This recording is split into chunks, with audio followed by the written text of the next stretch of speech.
Mummy के आँखी के तारा छिया, पापा के राज दुलारा छिया।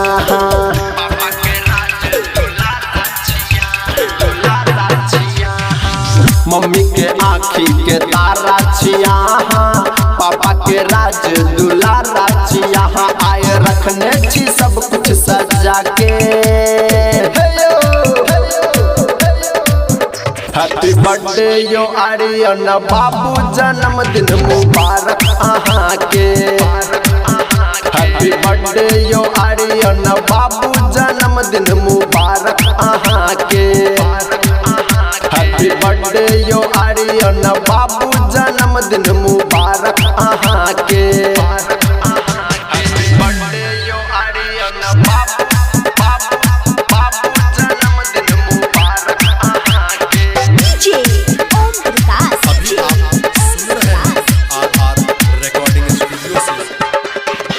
बर्थडे या आहाँ के केक कटेते, डीजे बजा के सब पार्टी मनेते।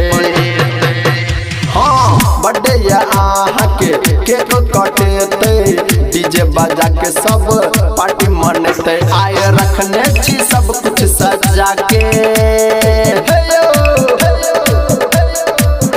हैप्पी बर्थडे यो आर्यन बाबू, जन्मदिन मुबारक अहाँ के।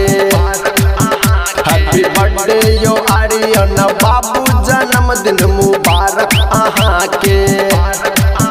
हैप्पी बर्थडे यो आर्यन बाबू, जन्मदिन मुबारक अहाँ के। हैप्पी बर्थडे यो आर्यन बाबू, जन्मदिन डीजे ओम प्रकाश, डीजे ओम प्रकाश। दादा आ दादी दैया आशीष अहाँ के, हमरो तरफ समूह बारक कहाँ के।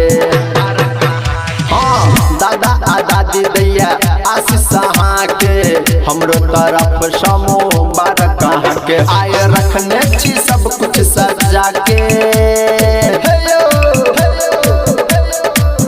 हैप्पी बर्थडे यो आर्यन बाबू, जन्मदिन मुबारक अहाँ के। हैप्पी बर्थडे यो आर्यन बाबू, जन्मदिन मुबारक अहाँ के। हैप्पी बर्थडे यो आर्यन बाबू।